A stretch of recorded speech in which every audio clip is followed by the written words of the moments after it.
Hello students, আমার চ্যানেলে তোমাদেরকে স্বাগত। শুরু করছি ক্লাস 12-এর সেমিস্টার 3 রাষ্ট্রবিজ্ঞান ক্লাস, ইউনিট 2 আন্তর্জাতিক সংগঠন ও প্রতিষ্ঠানসমূহ, 3 নম্বর পর্ব। এর আগে আমি কিন্তু আন্তর্জাতিক সংগঠন ও প্রতিষ্ঠানসমূহ এই চ্যাপ্টারের প্রথম পর্ব এবং দ্বিতীয় পর্ব শেষ করেছি। এমনকি আমরা কিন্তু প্রথম চ্যাপ্টারটাও পড়ে ফেলেছি। তো সুতরাং প্রথম থেকে শেষ পর্যন্ত ভিডিওটা দেখবে, একটু স্কিপ করবে না। আর আমার চ্যানেলে যারা নতুন আছো তারা অবশ্যই আমার চ্যানেলটা সাবস্ক্রাইব করে রাখবে, পাশে থাকা বেল আইকনটি প্রেস করে রাখবে। ঠিক আছে? তোমরা আমার চ্যানেলটা ফলো করো। ক্লাস 11 এবং ক্লাস 12-এর প্রত্যেক দিন ক্লাস চলছে। ক্লাস 11-এর ফার্স্ট সেমিস্টারের ইতিহাস, ভূগোল, রাষ্ট্রবিজ্ঞান এবং ক্লাস 12-এর থার্ড সেমিস্টারের ইতিহাস, ভূগোল, রাষ্ট্রবিজ্ঞান ক্লাস কিন্তু আমি করাচ্ছি। এবং ক্লাস 10 অর্থাৎ মাধ্যমিক যারা দেবে সামনের বছর 2026 সালে, তাদের চলছে বাংলা, ইতিহাস, ভূগোলের ক্লাস। ঠিক আছে? তো সুতরাং আমার চ্যানেল কিন্তু তোমাদের জন্য ক্লাস প্রত্যেক দিন আমি আপলোড করছি। প্রথম থেকে শেষ পর্যন্ত যাদের যা ক্লাস 10, 11, 12 তাদের ক্লাসগুলো একটু দেখে নিও। ঠিক আছে? চলো শুরু করি ক্লাসটি, একটু কথা না বাড়িয়ে। তোমরা জানো ক্লাস 12-এর থার্ড সেমিস্টারের রাষ্ট্রবিজ্ঞানের 40টা এমসিকিউ আছে। 40-এ 40 পেতে হবে। সুতরাং 40-এ 40 পেতে গেলে কিন্তু অবশ্যই আমার চ্যানেলটা ফলো করতে হবে। দেখো, আমি কিন্তু একদম সিলেবাস খুঁটিয়ে প্রশ্নগুলো তোমাদের করেছি। আশা করি তোমরা পরীক্ষার জন্য এগুলি সবই তোমাদের হেল্পফুল হবে। চলো শুরু করি। ক্লাস 12 থার্ড সেমিস্টার রাষ্ট্রবিজ্ঞান, ইউনিট 2 আন্তর্জাতিক সংগঠন ও প্রতিষ্ঠানসমূহ, পর্ব 3। প্রথম প্রশ্ন দেখো বলছে, সম্মিলিত জাতিপুঞ্জের সনদের কত নম্বর ধারায় নিরাপত্তা পরিষদের ভোটদান পদ্ধতির উল্লেখ করা হয়েছে? উত্তর 27 নম্বর ধারায়। প্রশ্নটা পড়ো, একটু ভালো করে মন দিয়ে দেখো। সম্মিলিত জাতিপুঞ্জের সনদের কত নম্বর ধারায় নিরাপত্তা পরিষদের ভোটদান পদ্ধতির উল্লেখ করা হয়েছে? উত্তর 27 নম্বর ধারায়। 2 নম্বর প্রশ্ন বলছে, বর্তমানে নিরাপত্তা পরিষদের মোট সদস্য সংখ্যা কত? উত্তর 15 জন। 3 নম্বর প্রশ্ন, বর্তমানে নিরাপত্তা পরিষদের স্থায়ী সদস্য রাষ্ট্র কয়টি? উত্তর 5টি এবং অস্থায়ী রাষ্ট্র কিন্তু 10টি। 4 নম্বর প্রশ্ন বলছে, নিরাপত্তা পরিষদে 5 জন স্থায়ী রাষ্ট্রের নাম লেখো। মার্কিন যুক্তরাষ্ট্র, ব্রিটেন, ফ্রান্স, রাশিয়া এবং চীন। 5 নম্বর প্রশ্ন বলছে, নিরাপত্তা পরিষদের সুপারিশে সাধারণ সভা কর্তৃক নির্বাচিত সচিবালয়ের প্রথম মহাসচিব কে ছিলেন? উত্তর ট্রিকভিলি।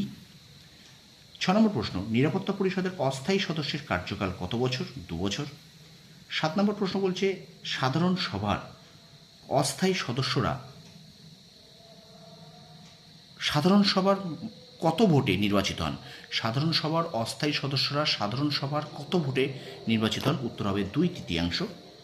8 নম্বর প্রশ্ন, নিরাপত্তা পরিষদের অস্থায়ী সদস্যদের নির্বাচিত করে কোন সংস্থা?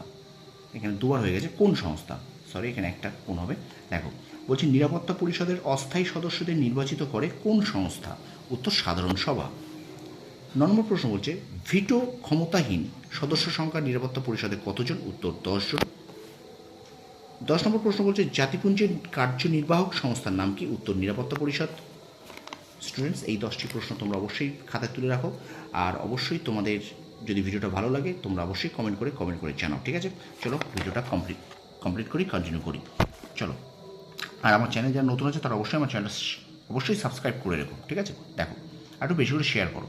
তারপর দেখো, নিরাপত্তা পরিষদের সদস্য রাষ্ট্রগুলি কতজন করে প্রতিনিধি প্রেরণ করতে পারে? নিরাপত্তা পরিষদের সদস্য রাষ্ট্রগুলি কতজন করে প্রতিনিধি প্রেরণ করতে পারে? উত্তর হবে 1 জন।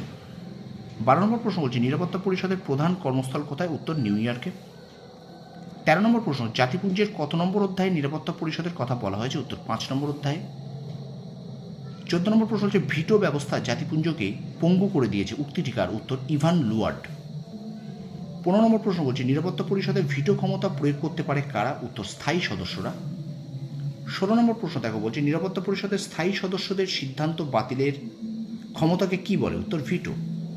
17 নম্বর প্রশ্ন বলছে, নিরাপত্তা পরিষদের সদস্যরা প্রতি মাসে কতজন করে সভাপতি নির্বাচিত করেন? উত্তর 1 জন। 18 নম্বর প্রশ্ন বলছে, শান্তিরক্ষা বাহিনী প্রেরণ করতে পারে কোন সংস্থা? উত্তর নিরাপত্তা পরিষদ। 19 নম্বর প্রশ্ন বলছে, নিরাপত্তা পরিষদের সবথেকে কম ভিটো প্রয়োগকারী দেশটির নাম কি? উত্তর চীন। 20 নম্বর প্রশ্ন বলছে, নিরাপত্তা পরিষদের সর্বাধিক ভিটো প্রদানকারী রাষ্ট্রের নাম কি? উত্তর রাশিয়া। এটা তোমরা মনে রাখো, সবথেকে কম ভিটো প্রদানকারী দেশটির নাম হলো চীন এবং সবথেকে বেশি সর্বাধিক ভিটো প্রদানকারী রাষ্ট্রের নাম কিন্তু রাশিয়া। রাষ্ট্র বা দেশ একই। নিরাপত্তা পরিষদের সদস্যরা একই বিষয়ে দুবার ভিটো প্রয়োগ করলে তাকে কি বলে? বলছি, নিরাপত্তা পরিষদের সদস্যরা একই বিষয়ে দুবার ভিটো প্রয়োগ করলে তাকে কি বলে? উত্তর দ্বৈত ভিটো।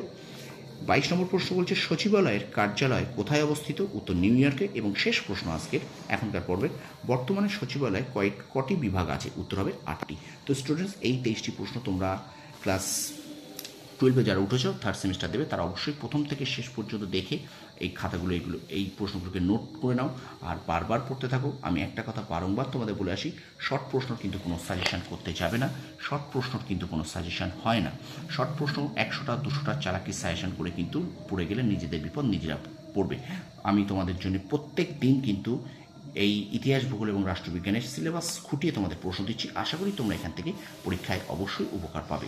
ভিডিওটা ভালো লাগলে অবশ্যই তোমরা কমেন্ট করে কমেন্ট বক্সে জানাও। আর চ্যানেলে যারা নতুন আছে তারা অবশ্যই আমার চ্যানেলটা সাবস্ক্রাইব করো, পাশে থাকা বেল আইকন প্রেস করে রাখো। তোমাদের জানাই ধন্যবাদ, আর অবশ্যই তোমরা সফল হও, তোমাদের সাফল্য কামনা করি।